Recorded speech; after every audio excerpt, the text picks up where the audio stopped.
ये नदी हमारा, ये जंगल हमारा, ये मिट्टी हमारा। 10 पॉइंट का। तो उसमें तो हम लोग का 10 पॉइंट है ना, एक सीएमओ को दिया, immediate repealing of district based entrepreneur act है। और पॉइंट नंबर 2 है रेस्ट्रिक्शन ऑफ नॉन इंडिजिनस जो लोग contractor from outside of the state तो अरुणाचल में पार्टिसिपेट नहीं करना है बोल के उसको बैरिकेड करने के लिए हम लोग एम्फेसाइज किया है 1873 बीएफआर एक्ट। बीएफआर में सेक्शन 2, सेक्शन 4, सेक्शन 7 का मुताबिक कोई भी बाहर का प्रॉफिट मोटिव में कोई भी आउटसाइडर यहाँ में आके बिजनेस एस्टेब्लिशमेंट बिजनेस नहीं कर सकता है बोल के उस पॉइंट को हम लोग रेज किया। और district administration honourable chief minister को हम लोग ये बोला है कि इंस्टेड ऑफ आपका एक डिस्ट्रिक्ट बेस्ड एंटरप्रेन्योर एक्ट जो डिस्ट्रिक्ट में क्लासिफाई करके रखा है उसको ओपन करके नेशनल आपका इंटरनेशनल और नेशनल बिडिंग कैपेसिटी करने लाइक यहाँ का लोकल कॉन्ट्रैक्टर को बिल्ड अप करना है बोल के ये है दूसरा पॉइंट ना।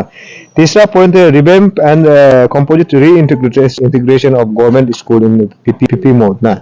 इसमें हमने ये बोला है कि अरुणाचल प्रदेश का अगर एजुकेशन सिस्टम को आप रिवैम्प करना है, इसका बाद इसको नोरिश करना है, इसको क्वालिटी एजुकेशन का एश्योरेंस देना है बोलने से एजुकेशन मिनिस्टर को सिर्फ नहीं बोलना है, एजुकेशन डिपार्टमेंट अकेला कभी नहीं कर सकेगा। इसलिए हम बोला है कि road construction agency, power department, PHE, medical department ना, इसका बाद आपका जो आईटी सेक्टर का जितना भी डिपार्टमेंट है ये मिलके और प्लानिंग एंड फाइनेंस कमीशन बैठ के इसको एक साथ ये करना है कि हर एक आप सर्कल में हर एक डिस्ट्रिक्ट में नंबर ऑफ स्कूल्स ज़्यादा है किंतु एक भी प्रॉपर एस्टेब्लिशमेंट वाला स्कूल नहीं है।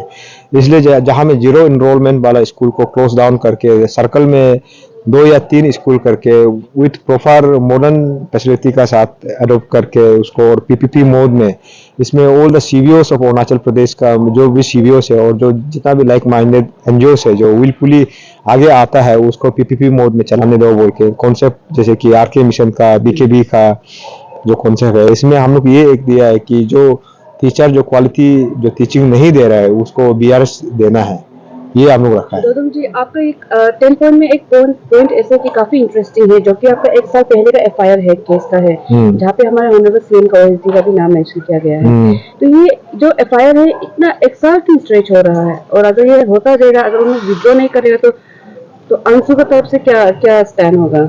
यही तो सवाल है। 1 साल नहीं 2 साल हो गया। हम लोग को एश्योरेंस दिया था इसका चलते हम लोग बंद कॉल भी किया था तो उसमें 2 बंद कॉल में निहारिका राय का ट्रांसफर भी था। वो 13 पॉइंट आपका जो एजुकेशन रिलेटेड जो मेमोरेंडम उसको फुलफिल किया है किंतु आज तक जो अंशु का खिलाफ जो एफआईआर जो चार्जशीट एफआईआर जो फाइल हुआ है उसको अभी तक उन्होंने एफआईआर नहीं किया है। टेक्निकली विड्रॉ नहीं होता है, उसको फाइनल रिपोर्ट करके कोर्ट में देना होता है चार्जशीट देने से का साथ में। इसमें केस में कोई क्रेडिबिलिटी नहीं है बोल के इसमें आप लोग को एफआईआर कॉपी दिया है उसमें खुद एक्सेप्ट किया हुआ है कि उस दिन में मोहित बासा कमलक में जो हम लोग को एफआईआर दिया है 1 टाइम रिलैक्सेशन में जो डीवाईएसपी मिला है कॉम्पेंसेशनल ग्राउंड में। तो इसका ऊपर में हम लोग ये अभी अंशु को ये समझ में आ रहा है कि ये लोग आने वाला दिन में अंशु का हम लोग टेनर को खत्म होने देके अंशु को क्रश करने का ये अच्छा एक टेक्निक निकला है। तो इसके लिए हम लोग फाइट बैक करने के लिए रेडी है और इसको हम लोग को मेमोरेंडम में इसलिए रखा है कि आने वाला दिन में हम लोग कानून को अपना हाथ में लेने दिन में इसलिए हम लोग बोला है कि जो लाम तासी जो है उसको रिवर्ट बैक करो ओरिजिनल उसका डिपार्टमेंट में और एज ईएसी का कैपेसिटी में he is serving as a OSD to CM from last 14 years with a various chief ministers, former chief minister. तो उसमें लाम तसी में ऐसे क्या खास बात है कि उसको हर कोई चीफ मिनिस्टर उसको छोड़ता नहीं है? ये वो दलाल है क्या? और तो हम ये कह सकते हैं कि ये मुद्दा कहीं ना कहीं एक पर्सनल मुद्दा पे आ रहा है। नहीं पर्सनल मुद्दा नहीं है ये। It is in between All Nyishi students union Lam Tasi Kirli Padu and मोहकमदा वर्सेस अंशु। ये एक इंडिविजुअल है। अगर इंडिविजुअल अगर उसको देखा जाएगा बोलने से कल को ये नहीं बोलना कि प्रेस ब्रीफिंग का थ्रो से अंशु जो अपना एंग्वेश को अपना दुख को अपना गुस्सा को ये जता रहा है कि पब्लिक आप देखो ये जो मोहिर कमदक जो किरली पादू और जो लाम तासी जो अंशु का साथ किया है ये गलत है ना सही है। इसका एफआईआर कॉपी आप लोग का पास है। उन्होंने खुद बोला हुआ है ये लोग हम लोग अपॉइंटमेंट देता है ऑनरेबल सीएम हम लोग का साथ मीटिंग करना चाहता है नेग्लिजेंस ऑफ ड्यूटी है। आप पिछले गेट में बोल के नहीं रखा है। और तातो मुसू बोल के एक जो कांस्टेबल था उसको तो बताया नहीं तो उसमें अगर हुआ है तो एफआईआर करने लायक किसको हम लोग मारा है? किसी को मारा पीटा कोई मेडिकल एडमिट ऐसे कुछ है? कुछ भी नहीं है। आप एक ऑर्गेनाइजेशन को लेके नहीं चल सकता है। अब तो क्या सीएमओ में क्या एंटी अंशु का सीएमओ चला रहा है क्या, ये सवाल है। ये सवाल तो आप लोग कल भी लामतासी को परसों भी पूछेगा। इस एक साल में दो साल दो साल में आप लोग ने लामतासी के साथ बीच में कुछ ऐसे बहुत कोशिश किया हम लोग को एमिकबली रिजोल्व करने के लिए, बहुत कोशिश किया है। हर टाइम जब भी हम लोग इस इशू को लेके बात करने से होगा होगा देख लेगा टाइम को जस्ट डिले टैक्टिस कर रहा है, ये है। सर हम ये जानना चाहेंगे कि अंशु आज अचानक से 10 पॉइंट्स लेके आए, डायरेक्ट हाईजेक कर दिया गवर्नमेंट को 10 पॉइंट स्ट्रॉन्ग पॉइंट के साथ में, जिसमें बड़ा बड़ा मुद्दा भी आप लेके आए NHPC जैसे फॉर एग्जाम्पल। और अंशु मानते हैं अंशु हर समय वॉइस उठाता है, एक बॉडी है पूरा ऑर्गेनाइजेशन का, पर आज अचानक से 10 पॉइंट 10 बड़ा बड़ा पॉइंट, जिसमें स्टेट का सबसे बड़ा इश्यूज है जैसे मैंने मेंशन कर दिया NHPC और वगैरह जो भी है FIR की, जो आपका पर्सनल भी एक मैटर हो गया वो पर्सपेक्टिव से भी बोल सकते हैं। तो ये 10 पॉइंट का अचानक से इसको उठाने का क्या वजह आ गया था? क्योंकि इलेक्शन आ रहा है या फिर आप लोग को लग रहा है कि गवर्नमेंट जो इस 5 साल के अंदर में वेरी इनएफिशिएंट अच्छा से काम नहीं किया प्रॉपर्ली, इसलिए आप लोग आज ये मुद्दा को लेके आ रहे हैं 10 पॉइंट सॉलिड। और इससे addition I would like to add that मतलब why is it every year, मतलब हमेशा क्यों ऐसा होता है कि एक स्टूडेंट ऑर्गेनाइजेशन प्रेशर ग्रुप हर ईयर का एंड में सेम पैटर्न सेम मूवमेंट होता है? ये देखो आपका अपना परसेप्शन है। सबसे पहले आपका जो क्वेश्चन नंबर 1 को हम जवाब दे देगा। ये अचानक नहीं है। सबसे पहले कोई भी इशू में जब आप लीडर में होता है, उसका करने का काम करने का इशू करने का 2 तरीका होता है, एक ओवरग्राउंड होता है, एक अंडरग्राउंड होता है। यू माइट अभी आप देखा होगा हम लोग ये प्रेस ब्रीफिंग नहीं करके निजी समाज का इशू में हम लोग इंटरनली बहुत काम किया है। वी नेवर फेल्ट नेसेसरी कि उसको प्रेस कॉन्फ्रेंस करना है बोलकर, और उस इशू को हम बता भी नहीं सकता है कि हमने क्या क्या किया है। हाँ, एक इशू बता सकता है कि जैसे कि कई पंजाब डिस्ट्रिक्ट का जो अनाउंसमेंट हुआ, हम लोग इंटरनली हम लोग लेटर नहीं देके सीएमओ में विद कंसल्टेशन विद निजी एलीट सोसाइटी हमने बोला है कि 7 डेज का अल्टीमेटम दिया था कि कई पंजाब डिस्ट्रिक्ट को आप अनाउंस करना ही पड़ेगा, नहीं करने से सिंगल पॉइंट मेमोरेंडम का साथ हम लोग आंसू सड़क में उतारा है। एक पत्थर नहीं फेंका, एक प्रेस कॉन्फ्रेंस नहीं हुआ है, कई पंजाब डिस्ट्रिक्ट को अनाउंस किया है। ये आंसू का काम करने का तरीका होता है। और आपको लग रहा है कि अचानक नहीं है। आंसू को बिल्डअप करने के लिए हम लोग with in the central executive, with in the our community हम लोग बहुत काम करते हैं। कोई इशू को हम लोग एवरी टाइम हम लोग प्रेस कॉन्फ्रेंस करना जरूरी नहीं सोचता है।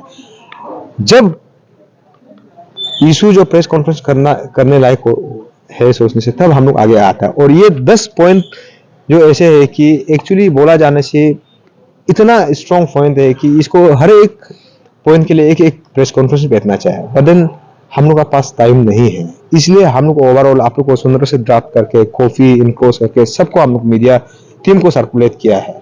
आप लोग पढ़ लीजिए whether it is justify or not, whether it is rational or not।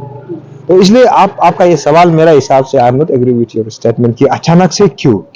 And answer is not all about नावम Dodum, it is a legacy. आज ऑल निसी स्टूडेंट नावम दोदुम का टेन्योर में 1-2 पॉइंट, हालांकि मैं कोशिश करता हूं कि मेरा लीडरशिप में हम लोग का, मेरा आज कन्वीनर है, मेरा वाइस प्रेसिडेंट है, मेरा जीएस अटेंड नहीं कर पाया क्योंकि हम लोग का निसी यूथ कन्वेंशन भी डिक्लेयर किया है, वो साइड वेरिफिकेशन के लिए किया है।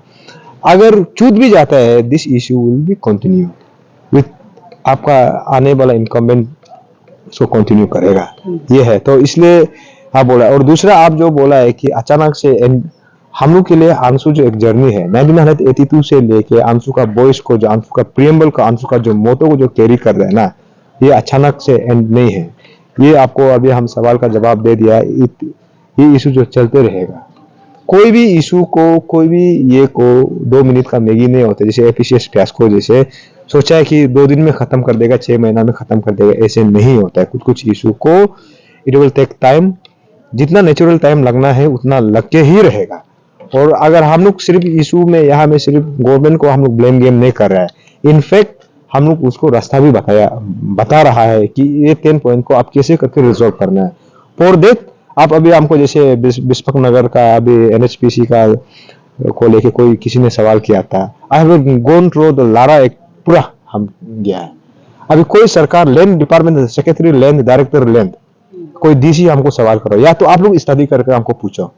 हम बोल रहे हैं कि NHPC कैसे बोलेगा कि article 371 who is NHPC to raise the legality of article 371H।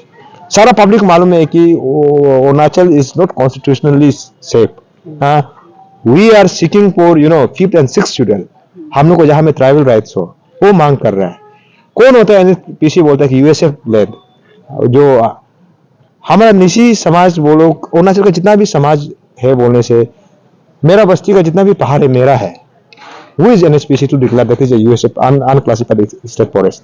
वो कौन होता है बोलने वाला कि वो ये है बोल के? इसमें एक दो डीसी है, जैसे कि हमारा ये जो एक पगली सोरा करके हमारा लोकल डीसी है, he is agent of NHPC. हाँ, वो एनएचपीसी का साथ है। पब्लिक को 2018 का जो लैंड अवार्ड वाला को आज तक आप कॉम्पेंसेशन पे नहीं कर रहा है, उसको आप लेके कोर्ट में, सुप्रीम कोर्ट ऑफ इंडिया में देख के रखता है। इसका बाद ट्रिपटाइट एग्रीमेंट के लिए आप बोलता है। ट्रिपटाइट एग्रीमेंट किसको बोलता है? 3 आदमी, एनएचपीसी, प्रोजेक्ट अफेक्टेड फैमिली और डीसी, ये लोग मिलके बोलेगा कि आप केस को विड्रॉ करो, आपको जितना लेजिटिमेट जो कॉम्पेंसेशन मिलना है वो नहीं मिलके आप थोड़ा कम करो, नहीं तो आप केस हार जाएगा। कौन होता है?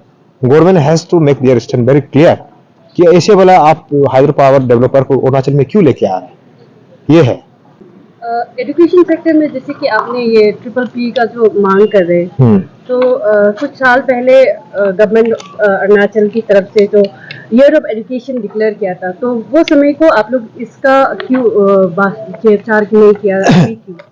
It will take time. सबसे पहले हम इस चीज में बोलने से थोड़ा सा हम बोलेगा, ये इशू को हम पहले कर लेता है। But I was stuck with Arunachal Pradesh public service commission में हम था। Keeping aside my community service, हमने चलो एज ए अरुणाचली हम एपीसीएस प्लेटफॉर्म में टाइम दिया, वो भी मेरा टाइम बेकार गया। कुछ लोग ऐसे है इशू करने देता नहीं, कुछ लोग ऐसे है मीडिया में निकाल के पेमा खांडू को गाली देना है, इसका बात ये को यहाँ का जितना भी मिनिस्टर को गाली देना है, तो इशू अपना पब्लिसिटी के लिए करके हमने दिल से मेरा जो एस्पिरेंट का sympathy, I don't have only sympathy, I have empathy for them. हमने उसका साथ दिन रात मेहनत किया। अब इसलिए बोलता है कि तचिपुरु और तदक नालो कोई भी जॉइंट स्टीयरिंग कमेटी को आप लोग जाके पूछो कि नाम दोदुम से कहाँ में गलती हुआ है। वो लोग को हम पीठ पीछे वार नहीं करता है, हम नहीं करेगा, नहीं तो निशी ये इशू को हम पहले लेके आता है। हम सोचा ये इशू को रिजोल्व करेगा, किया नहीं, तो हम इसलिए हम रुक रहा था। इसलिए हम बोला, इसका मतलब ये नहीं था कि आंसू डोरमेंट नहीं था, आंसू एक्टिव था। अंडरग्राउंड हम लोग काम किया है, बहुत काम किया है मेरा समाज के लिए। और कुछ इशू जो है हमारा निशी समाज का इशू को हम लोग प्रेस ब्रीफिंग नहीं कर पाएगा, ये है। दोदम जी, एनएचपीसी बहुत इंपॉर्टेंट इशू है, तो at what extent is ANSU ready to take the matter in the hand pertaining to the cancellation of the MOU between the NHPC and state government? Any extent. Ansu is ready. Ansu is already set to तो NHPC का जो MOU और MOA को cancel करने के लिए आप any extent, या तो NHPC ये बोल दे कि आज का बाद जो प्री एंड पीयर जो कॉम्पेंसेशन है as per the law act of 2013 उसका मुताबिक हम लोग का प्रोजेक्ट अफेक्टेड फैमिली को देगा। MOU में हम लोग का एजुकेशन शेष हम लोग को एजुकेशन ये के लिए होगा। Project impact, social impact assessment सही से होगा, इन्वायरमेंट इम्पैक्ट असेसमेंट सही से होगा। और यहाँ में जितना भी जैसे कि बड़ा बड़ा कंपनी अभी जैसे कि 2880 मेगावाट दिवांग मल्टीपर्पज में ये लेके आया है, आप काम भी लेके आता है, सिविल कंस्ट्रक्शन को भी हमारा लोकल को ही देना है। अभी जैसे आप उस रिसेंटली रोइंग में एक इशू चल रहा है, आप MOU साइन किया, किसको लेके आया? LNT। हमारे यहाँ में क्या लोकल कॉन्ट्रैक्टर कम है क्या? इसलिए हम आपका त्रो से बोलता है, ये नदी हमारा, ये जंगल हमारा, ये मिट्टी हमारा। जितना भी NHPC जहां में जितना भी अभी जो प्रोजेक्ट अफेक्टेड फैमिली से जितना भी एरिया NHPC साइन किया है, आप पत्थर मत दो, आप पानी मत दो, आप मिट्टी मत दो, ये NHPC कहां से काम करेगा? एक्सप्लॉयटेशन करेगा। यहाँ में कितना % स्टेट को इक्विटी दे रहा है? आप ये में जाके देखिए, हिमाचल में देखिए, मैक्सिमम शेयर तो स्टेट गवर्नमेंट रखता है। यहाँ में तो ऐसे नहीं है। MOU को चुप छुपा के क्यों करता है? MOU करने से पहले ये सरकार तब तो आपका सोशल अवेयरनेस प्रोग्राम, आपका CVOs का व्यू क्यों नहीं लेता है? अब चुप छुपा के यहाँ में 4 प्लाट लैंड होगा यहाँ में होलोंगी में, इसका बाद आप विदाउट कंसल्टेशन आप MOU बनता है। ये नदी नाला ये सब हमारा है।